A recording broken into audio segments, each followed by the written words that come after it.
this is stuff you like, you can call me Ursa, and there may come a day when I can talk calmly about the themes, motifs, and character arcs present in what my DVD case refers to as Marvel Avengers Assemble. And there may come a day when I can talk about the commentary track debacle and the whole digitally altered spear tip thing. But it is not this day, because sorry. Avengers Assemble was a massive success in cinemas. Everybody and their granny went to see this movie. And now it's out on DVD, that's only going to be more true, because by and large, people loved it. Loved it. Went to see it multiple times, kind of loved it. It had great characters, it had explosions, it had dastardly schemes, strange glowing cubes, snarking, slapstick, character arcs, Samuel L. Jackson, badassery, superheroes, women in jumpsuits, men in spandex, close-ups of Steve Rogers' posterior. Really, there's something in there for everyone. It also has a huge and insane online fandom who talk and gif, and yeah, I know it's supposed to be GIF, but to me that will always be bathroom cleaner, about super husbands and science bros and the 14 ways that Natasha and/or Coulson can kill you with a paperclip and Captain America's glutes again. This is probably not surprising. First, because Marvel's been building up to this for years with all of the tie-in movies. And second, because the Avengers are just a great concept. They've been around in comics for decades, and they're still going strong because we love an ensemble cast. Coincidentally, so does Joss Whedon. Ensemble stories are one, apparently Joss Whedon's favourite thing. Two, an opportunity to explore found family tropes. And three... And you're all about style, aren't you? Of the people in this room, which one is A, wearing a spangly outfit, and B, not of use?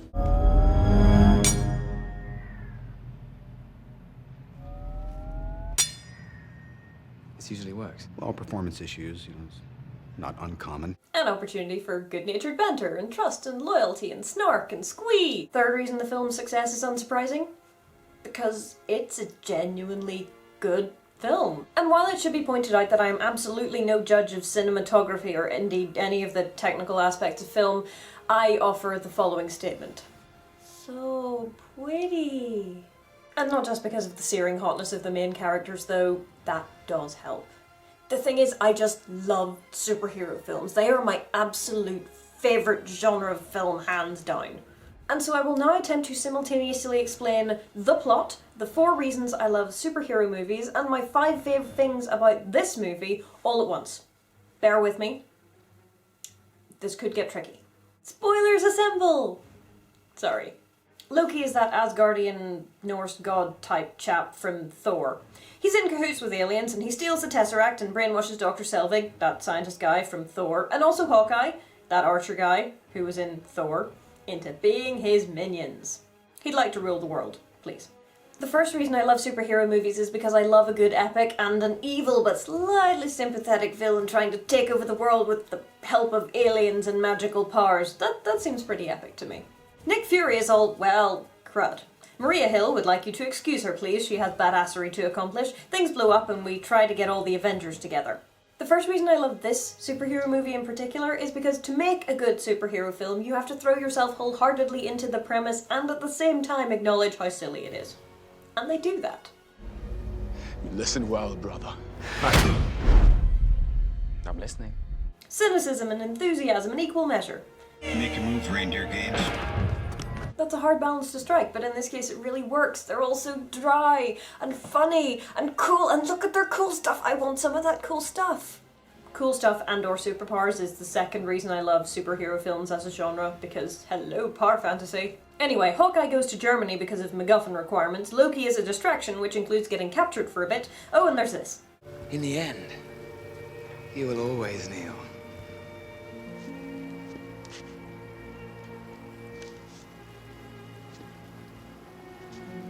Not to men like you.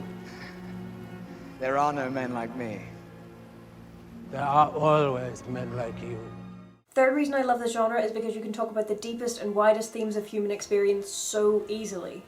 You can talk about the futility of last stands, or the power of heroism, or both of those things together, and it's just glorious. The Not Yet Avengers discuss what to do about Loki, because science, portal, iridium, science, blah blah blah. Apparently Joss Whedon literally wrote science, science, science, science, science in the dialogue bits which had to do with science and then filled them in later. Stark and Banner become awesome science bros. Finally, Someone who speaks English. And Stark and Rogers don't get on. Is everything a joke to you? Funny things are. Big man in a suit of armor. Take that off. What are you? Genius, billionaire, playboy, philanthropist. Third reason that this film is my favorite is because I am having a really hard time choosing illustrative quotes. Just like Budapest all over again. You and I remember Budapest very differently. The dialogue is just beautiful. Almost every bit of it sparkles. It's funny, or it's expositing, or it's character developing, or it's all of these things. Tony Stark and Natasha, particularly masters of the dry side. So is Hawkeye, but he spends most of the movie, you know, brainwashed, so he doesn't get to do much snarking. Which is a shame.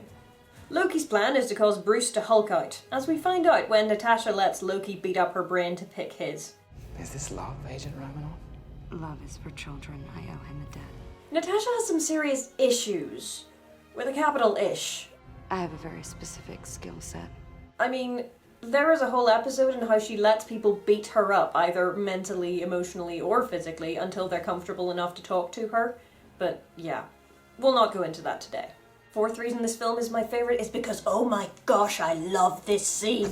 I mean, there are so many great scenes in this movie, but Natasha is just so beautiful in this moment, and he's so mean to her, and the juxtaposition of all of the Avengers and the discovery of S.H.I.E.L.D.'s nuke equivalents with this nasty, nasty speech is just the most perfect thing. And then she turns it all around.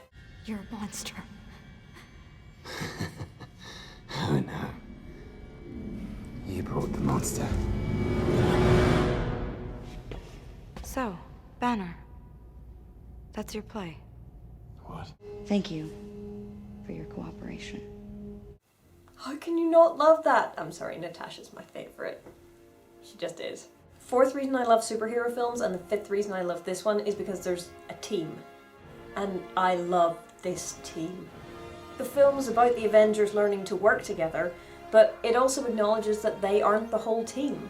There's Coulson and Pepper Potts and Maria Hill and Fury, and they help make it work in their own ways. After these revelations, everyone starts arguing. Put on the suit. Let's go a few rounds. And then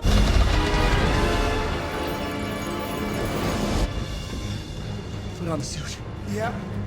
and everybody starts pulling together, with the exception of the Hulk and Thor, who start a massive ass-kicking session, but there we are. But Thor is pulling for Natasha, and she pulls herself together and goes and beats up on Hawkeye until he snaps out of it. You know what it's like to be unmade. You know that I do. Loki escapes, Are you ever not going to fall for that? and Coulson...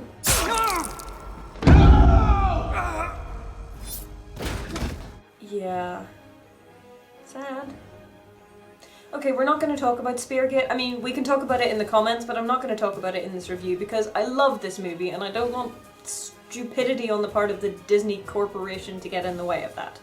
Of course, the Earth is still being invaded, but now we have someone to fight for because Coulson! Coulson is amazing and I love him, I do, but he is also a massive Captain America fanboy and therefore he was doomed to die. Because Joss Whedon is not kind to nerdy characters. If you would like to know why I think this is, you could go watch my episode on Wash where I detail my wild theories, but, you know, for now let's get back to the plot. Yes, there's still an invasion going on, Nick is still manipulating them and some of them know it, but it doesn't matter because... The idea was to bring together a group of remarkable people. See if they could become something more. See if they could work together when we needed them to fight the battles that we never could. And then they go kick some Chitauri behind, including Bruce, who saves the world without any underwear on.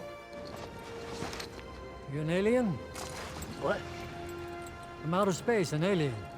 No. Well then, son, you've got a condition. And it's epic and amazing, and I'm sorry, but coherence is just not happening.